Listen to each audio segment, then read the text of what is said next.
ছাত্রছাত্রীরা আজ থেকে আমরা ক্লাস 11-এর ক্লাস চালু করব। তো ক্লাস 11-এর সামনে পরীক্ষা। তো এই টাইমে আমরা যেটা করব, পরীক্ষার আগে পর্যন্ত 11-এর কয়েকটা ইম্পর্টেন্ট সেট নিয়ে আমরা আলোচনা করব, বোঝা গেছে?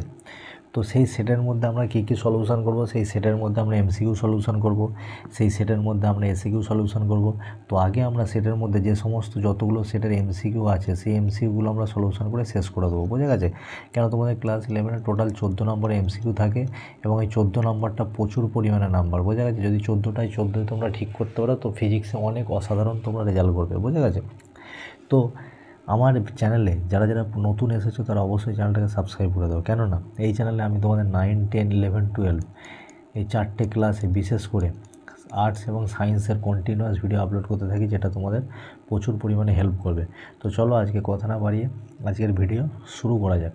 আজকে যেটা হবে তোমাদের ক্লাস 11 ফিজিক্সের ফার্স্ট সেট, অর্থাৎ ক্লাস 11 ফিজিক্সের কোশ্চেন সিরিজের প্রথম ভিডিও আজ থেকে আপলোড হতে শুরু হচ্ছে। তো আপ টু তোমাদের পরীক্ষা পর্যন্ত এই ভিডিও আপলোড হতে থাকবে। তো শুরু করা যাক আজকের কোশ্চেন। দেখো তোমাদের প্রথম যে কোশ্চেন আছে, এক একটা বল, দৈর্ঘ্য, সময় 3টেকে মৌলিক রাশি ধরা হয়েছে, তাহলে ভরের মাত্রা নির্ণয় করতে হবে। তো দেখো ভরের মাত্রা নির্ণয় করতে গেলে আমাদের কি জানি, কি আমরা বল সমান ভর ইন্টু ত্বরণ, বোঝা গেছে? তো এখান থেকে ভর সমান কী হবে, ভর সমান হবে বল বাই ত্বরণ, বোঝা গেছে? তো বলের মাত্রা দেওয়া আছে এফ, ত্বরণের মাত্রা আছে L(T⁻²). তো সঠিক অ্যান্সার তোমাদের হয়ে যাবে F L⁻⁻1 T⁻²। এটা হচ্ছে তোমাদের সঠিক অ্যান্সার, বোঝা গেছে? ভরের নতুন মাত্রা যেটা হবে সেটা হচ্ছে এটা। তো এখানে কোনো অপশান একটাও মিলেনি, সুতরাং এখান থেকে তোমরা যে অ্যান্সারটা করে নেবে, এখানে দেখো এইটা হচ্ছে মাইনাস করতে প্লাস করতে গিয়ে হয়তো মাইনাস করে দিয়েছে। সঠিক অ্যান্সার F L⁻⁻1 T⁻², বোঝা গেছে? তো নেক্সট কোশ্চেন দেখো, দুয়েরটা বলতে সমতরণের গতিশীল বস্তু 5ম সেকেন্ডে ও 9ম সেকেন্ডে এত সেন্টিমিটার পথ যায়, তাহলে বস্তুটি 15 সেকেন্ডে কত সেন্টিমিটার পথ যাবে? তো চলো এটা আমি ক্লিয়ার করে দিই, ক্লিয়ার করে দিয়ে তোমাদের নেক্সট সেট আমি আলোচনা করি। আচ্ছা, 2 নম্বর যে কোশ্চেনটা বলেছে, দেখো 2 নম্বর প্রশ্নের মধ্যে আছে তোমাদের ফার্স্ট 5ম সেকেন্ডে। তো আমাদের এখানে যে ফর্মুলাটা লাগবে সেটা হচ্ছে তোমাদের ST = U + F/2 × 2t - 1। এই ফর্মুলা দিয়ে তোমাদেরকে অঙ্কটা করতে হবে। তো ওখান থেকে S5 = আমরা U + F/2 ইন্টু এখানে 5 বসালে 2 2 5 10 - 1। তো তোমাদের S5 এর মান কত? S5 এর মান হচ্ছে 65 = U + 9/2 × F, এটাকে 1 নম্বর দাও। আচ্ছা, সেম টু সেম তোমাদের যখন এখানে 9ম সেকেন্ড করবে, 9ম সেকেন্ডের ক্যালকুলেশনে তোমাদের আসবে 105 = U + আচ্ছা এখানে 9 × 18 - 7 17/2 × F। এটা হচ্ছে 2 নম্বর সমীকরণ। কত নম্বর সমীকরণ আছে তোমাদের এখানে? তাহলে 2 নম্বর সমীকরণ পাবে।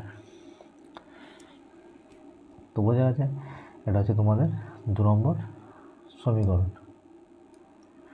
আচ্ছা, এবারে 1, 2 যদি আমরা বিয়োগ করি 2 - 1, তাহলে আমরা এখান থেকে কত পাচ্ছি? দেখো 105 - 65 = U কেটে যাবে, তো 17/2 - 9/2 × F। তাহলে এখান থেকে আমরা যে ক্যালকুলেশনটা পাচ্ছি সেটা হচ্ছে 65 থেকে 105, এখানে 40 = 4F। তো এখান থেকে F = 10। তো F এর মান যদি আমরা যে কোনো একটা সমীকরণে বসাই, 1 নম্বর বা 2 নম্বর যদি সমীকরণে বসাই, তাহলে F এর মান 10, তাহলে U এর মান কত পাবো? আমরা U পাবো 20। U পাবো 20। তোমরা F এর মান যে কোনো একটা সমীকরণে বসাও, যদি আমরা 1 নম্বর সমীকরণে বসাই তাহলে এখান থেকে F কত বসে? F এর মান 10 যদি বসে, 2 5 9 45, 65 - 45 তোমাদের কত হবে? U = 20।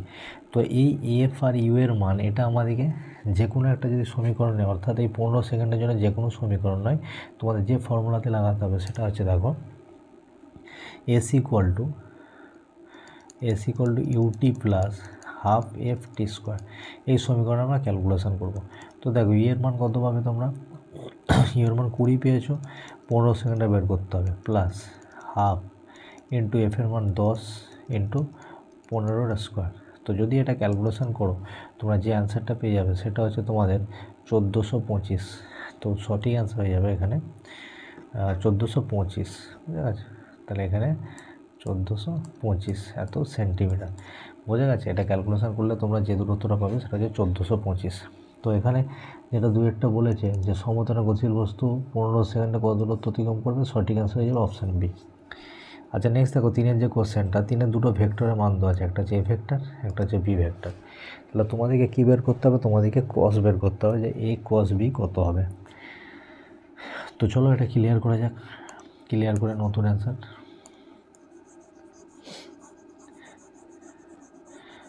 তো এ ক্রস বি,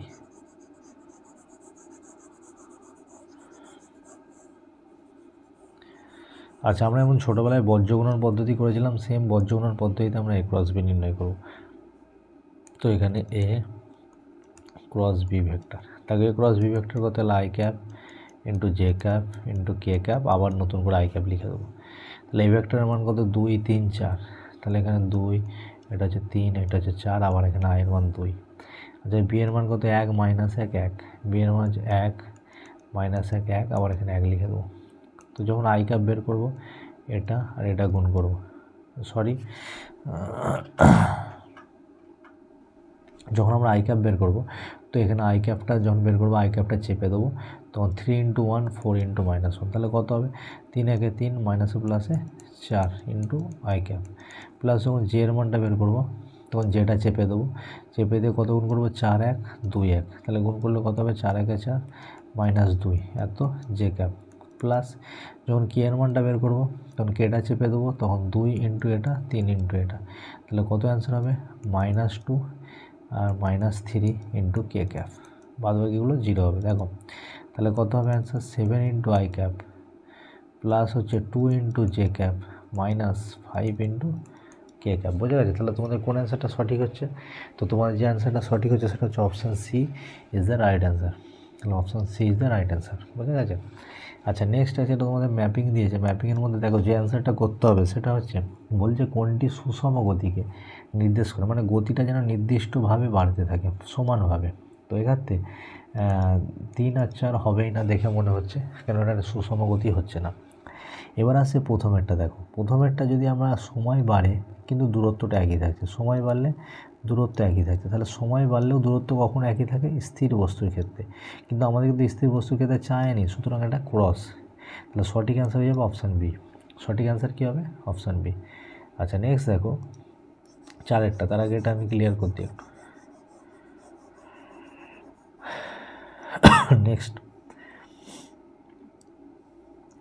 তোমাদের 4 হলো, এবার 5 কী বলে যে ব্লক ও মেঝের মধ্যে একটা স্থির ঘর্ষণ গুণাঙ্কের মান এত। আচ্ছা একটা বস্তু, এখানে একটা ব্লক রাখা হয়েছে, বলছে এই ব্লকে আমি একটা বল প্রয়োগ করা হয়েছে, পি বল আমি প্রয়োগ করছি, তাহলে এইদিকে একটা ঘর্ষণ গুণাঙ্ক তৈরি হচ্ছে, সেই ঘর্ষণ গুণাঙ্কটার নাম দিচ্ছি আমরা এফএস। বোঝা গেছে? আচ্ছা এই ভরটা হচ্ছে 1 কেজি, 2 নিউটন বল প্রয়োগ করা হয়েছে, আচ্ছা এখানে যে বলটা প্রয়োগ করা হয়েছে 2 নিউটন। বোঝা গেছে? আচ্ছা ব্লক ও তলের মধ্যে ঘর্ষণ বল কত উৎপন্ন হবে, দেখো যেহেতু এটা স্থিত ঘর্ষণের কেস, এটা হচ্ছে স্থিত ঘর্ষণ। বোঝা গেছে? সুতরাং যখন এই বলটা ম্যাক্সিমাম পর্যায়ে যাবে, এই যে এফ বলটা যখন ম্যাক্সিমাম পর্যায়ে যাবে তখন এই বস্তুটা নড়তে শুরু করবে, সুতরাং এফএস = 2 নিউটন। তাহলে সঠিক অ্যান্সার হয়ে যাবে কত, 2 নিউটন। বোঝা গেছে? আচ্ছা নেক্সট কোশ্চেন দেখো, তোমাদের সঠিক অ্যান্সার 2 নিউটন। আচ্ছা নেক্সট 6-এর কোশ্চেনটা বলেছে, তোমাদের 6-এর প্রশ্ন,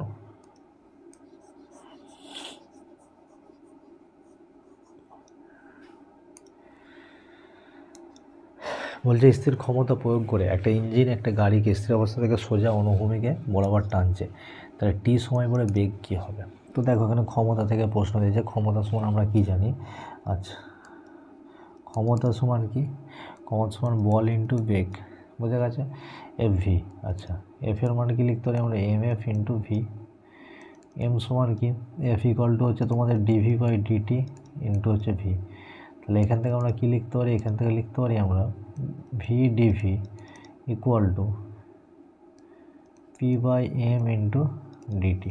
বোঝা গেছে? আচ্ছা উভয় পক্ষে যদি আমরা ইন্টিগ্রেশন করি তাহলে দেখো কী হবে, v²/2 = P by M into T plus হচ্ছে সি। এবার এখানে আমরা যদি বাউন্ডারি কন্ডিশন অ্যাপ্লাই করি, যখন হচ্ছে টি ইকুয়াল টু 0, তখন হচ্ছে ভি ইকুয়াল টু 0। অতএব এখান থেকে আমরা কী পাবো, সি ইকুয়াল টু 0 পাবো। তাহলে এখান থেকে যেটা আসছে V square by 2 equal to P by M into T. তাহলে অতএব এখান থেকে V proportional to root over T. তোমার সঠিক অ্যান্সার হয়ে যাবে V proportional to root over T. তাহলে কোন অ্যান্সারটা সঠিক হয়ে যাবে, অপশান বি হচ্ছে রাইট অ্যান্সার। আচ্ছা নেক্সট কোশ্চেন দেখো, তো এটা আশা করি তোমার টোকা হয়ে গেছে। নেক্সট হচ্ছে তোমাদের সাতের কোশ্চেনটা। সাতের কোশ্চেনটা কী বলেছে, সাতের কোশ্চেনটা বলেছে 6 কেজি ভরের একটি বস্তু আছে। তো সাতের যে কোশ্চেন, সাথে তোমার প্রশ্ন আছে 6 কেজি ভরে একটি বস্তুতে একটি বল প্রয়োগ করার ফলে বস্তুর সরণ এত, তাহলে টি ইকুয়াল টু 2 সেকেন্ড পর কৃতকার্যের মান কত হবে। তোমরা জানতে চাই যে কৃতকার্য কী হয়েছে, কৃতকার্য। আচ্ছা নেক্সট দেখো সাতেরটা। আচ্ছা কৃতকার্য কী সমান, কৃতকার্য সমান আমরা জানি বল ইন্টু সরণ। কৃতকার্য সমান কি, কৃতকার্য সমান বল ইন্টু সরণ। আচ্ছা বল সমান কি, বল সমান হচ্ছে ভর ইন্টু ত্বরণ। আচ্ছা ইন্টু এখানে কী হবে, ইন্টু হচ্ছে সরণ হবে, বোঝা গেছে। আচ্ছা সরণের মান কত দিয়েছে, এক্স ইকুয়াল টু আচ্ছা টি স্কোয়ার বাই 4। তাহলে টি ইকুয়াল টু এখন 2, তখন এক্সের মান কত হবে, এক্সের মান হবে 1। তোমরা এখানে বসে কাটাকাটি করে 1 হবে। আচ্ছা আবার দেখো X equal to T square by 4, আমাদেরকে এখানে ত্বরণ বের করতে হবে। ত্বরণ বের করলে এখানে দুবার ডেরিভেটিভ করতে হবে। দেখো DX by DT equal to কত হবে, 2t বাই 4। আচ্ছা নেক্সট হচ্ছে D two square X by DT square, এইটার মানটা কত হবে, এটার মান 2/4 ইকুয়াল টু হচ্ছে 1/2। ডি/4 মানে 1/2। তো এটাকে আমরা কি বলছি, এটা হচ্ছে ত্বরণ। এটাই কি, এটা হচ্ছে ত্বরণ, বোঝা গেছে। এটাই যদি ত্বরণ হয় তাহলে আমরা যে কৃতকার্যের ফর্মুলা ভর ইন্টু ত্বরণ ইন্টু সরণ, তাহলে অতএব কৃতকার্য সমান, দেখো অতএব কৃতকার্য সমান ভর ইন্টু ত্বরণ ইন্টু সরণ, বোঝা গেছে। তাহলে ভরের মান কত বলেছে, তোমাকে ভরের মান বলেছে 6 কেজি। আচ্ছা ত্বরণ সমান হাফ ইন্টু সরণ সমান 1, তো এত জুল। কাটাকাটি করলে আমাদের অ্যান্সার কত হবে, 3 জুল অ্যান্সার হবে। তাহলে এখান থেকে সঠিক অ্যান্সার আমরা পেয়ে গেলাম কত, 3 জুল, বোঝা গেছে। সঠিক অ্যান্সার হচ্ছে 3 জুল। আশা করি তোমরা বুঝতে পেরেছো, যদি না বুঝতে পারো তাহলে অবশ্যই কমেন্ট করে জানাবে। আচ্ছা নেক্সট কোশ্চেন দেখো,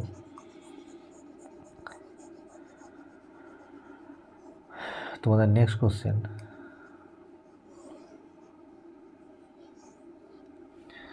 নেক্সট হচ্ছে 8-এর কোশ্চেন। 8-এরটা কী বলছে, দুটি গ্রহের উপাদানের গড় ঘনত্ব সমান, ব্যাসার্ধ R1 অভিকর্ষ ত্বরণ অনুপাত কত হবে। আমরা গ্রহের ক্ষেত্রে অভিকর্ষ ত্বরণ সমান কী জানি, 4/3 পাই জি ইন্টু আর ইন্টু রো হয়েছে। আচ্ছা অভিকর্ষ ত্বরণ হচ্ছে জি, আর তোমার হচ্ছে মহাকর্ষ ধ্রুবক জি, আর হচ্ছে ব্যাসার্ধ এবং রো হচ্ছে ঘনত্ব। তাহলে আমরা G1 G2 বের করতে বলেছি, তাহলে G1 বাই G2, তাহলে কত হবে, সব কিছু সেম থাকবে, 4/3 পাই জি রো সেম, আর এর জায়গায় লিখবো R1, নিচের দিকে 4/3 পাই জি রো, এখানে লিখবো R2। তাহলে সব কেটে গিয়ে আমাদের G1 G2, তাহলে কত হবে, R1 R2, বোঝা গেছে। তাহলে কোন অ্যান্সারটা সঠিক হবে, আমাদের অপশান এ সঠিক হবে, option A is the right answer, বোঝা গেছে। আচ্ছা নেক্সট কোশ্চেন দেখো, 9টা হচ্ছে পি আর কিউ দুটি নল শ্রেণীর সঙ্গে যুক্ত, যাদের ব্যাস দেওয়া আছে এত। তাহলে পি নলে জলের বেগ কিউ নলের কত গুণ হবে। তো এখানে আমাদেরকে ধারাবাহিকতার সমীকরণ প্রয়োগ করতে হবে। তো আমাদেরকে এখানে ধারাবাহিকতার সমীকরণ প্রয়োগ করতে হবে। তো ধারাবাহিকতার সমীকরণে আমরা কী পাবো, দুটি নল সমান্তর হলে এই শ্রেণীতে যদি যুক্ত থাকে, তো নলটা আঁকা যাক। দেখো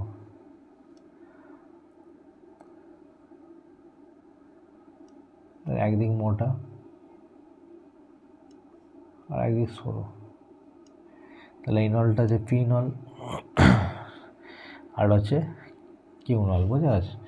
আচ্ছা যেহেতু সরু মোটার ক্ষেত্রে কেস, তো আমরা এখানে ধারাবাহিকতার সমীকরণে কী লিখব, পি নলের ক্ষেত্রে এখানে আলফা পি, ঘনত্বটা একই হবে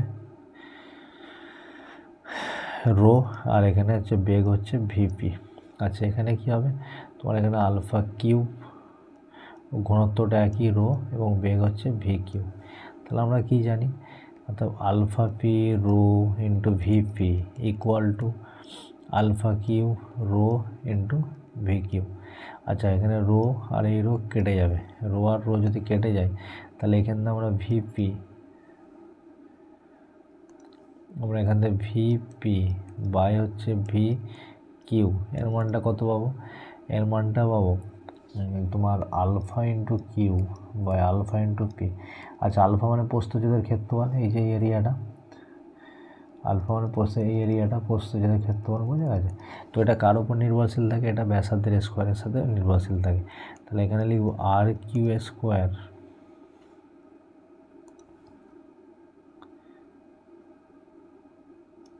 দেখো এখানে আমরা যেটা লিখবো সেটা হচ্ছে এটা হচ্ছে আর কিউ স্কোয়ার বাই হচ্ছে আর পি স্কোয়ার।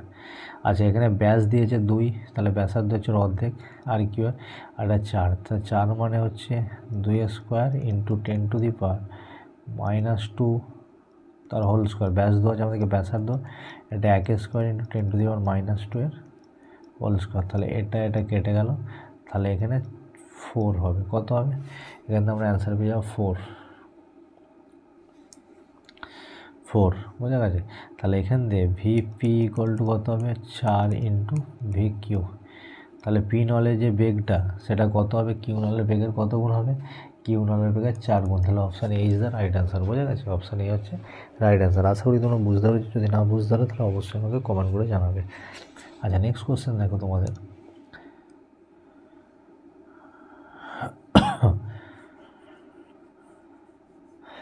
নেক্সট তোমাদের হচ্ছে 10 নম্বরের কোশ্চেন। 9 হলো, এবার হচ্ছে তোমাদের 10।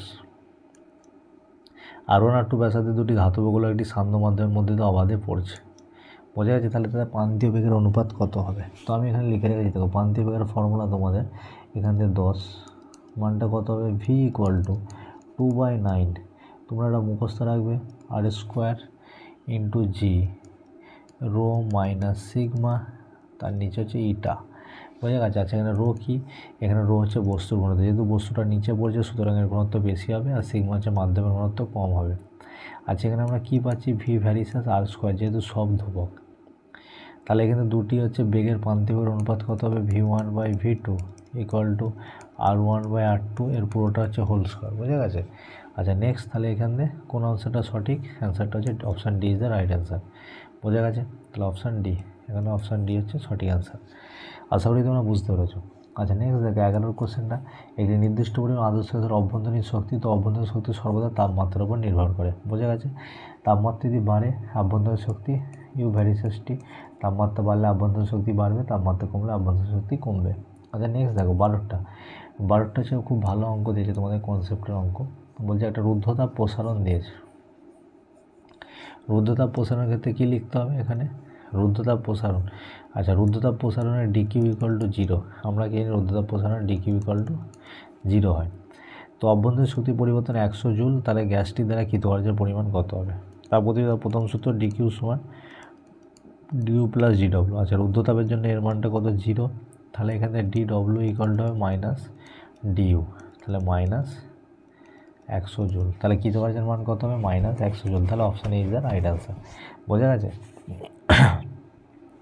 আচ্ছা নেক্সট দেখো 13টা কী বলেছে, 13টা তোমাদেরকে বলেছে যে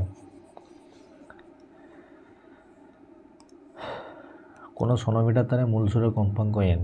আচ্ছা সোনোমিটার তার আগে মূল সুরের কম্পাঙ্কের ফর্মুলাটা তোমরা লিখে নাও, formula n equal to 1/2l into R, পাশে লেখা আছে তোমরা দেখতে পারো, অসুবিধা নেই, t/π ইন্টু রো।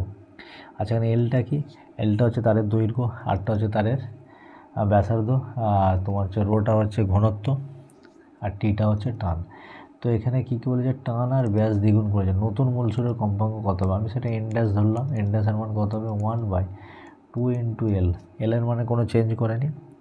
আচ্ছা ব্যাস দ্বিগুণ করেছে মানে ব্যাসার্ধও দ্বিগুণ হবে, সুতরাং এটা 2r রুট মধ্যে দেখো। আচ্ছা টান কত গুণ করেছে, টান এবং ব্যাস দ্বিগুণ, তাহলে টান হচ্ছে 2t। আচ্ছা নেক্সট হচ্ছে পাই, ঘনত্ব হচ্ছে অর্ধেক করে দিয়েছে, তাহলে ঘনত্ব অর্ধেক। আচ্ছা নেক্সট দেখো, তাহলে এখান থেকে আমরা পাচ্ছি কত 1/2 into L into 2r root এটা হবে 4t বাই হচ্ছে পাই ইন্টু রো।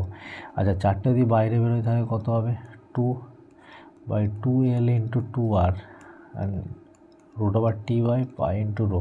তাহলে এই 2 আর এই 2 কেটে গেল, তাহলে সেম একই জিনিস থাকছে 1/2 ইন্টু এল ইন্টু আর ইন্টু রুট আবার টি বাই পাই ইন্টু রো। বোঝা গেছে? টি বাই পাই ইন্টু রো। তাহলে এটা দেখো তোমরা যদি লক্ষ্য করো তো এটা হচ্ছে এন এর সাথে সমান হয়েছে। কার সাথে সমান হচ্ছে? এইখানে যে এন আছে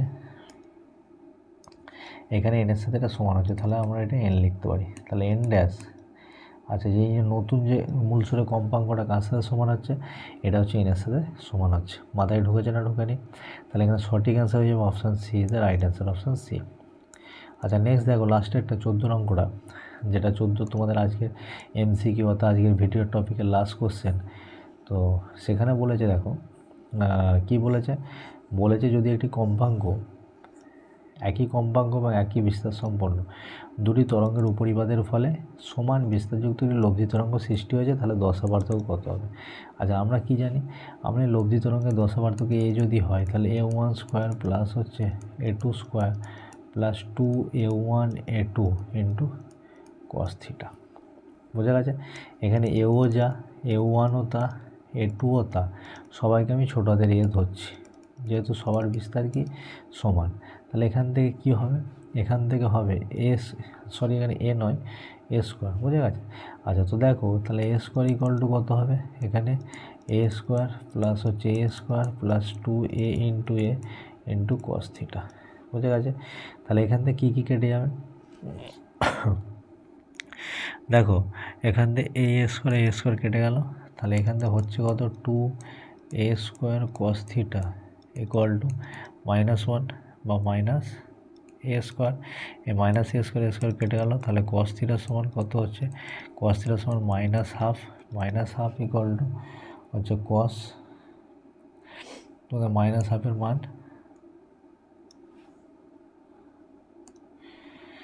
তো -হাফ, তোমরা এখান থেকে কস কত পাবে? কস 120 ডিগ্রি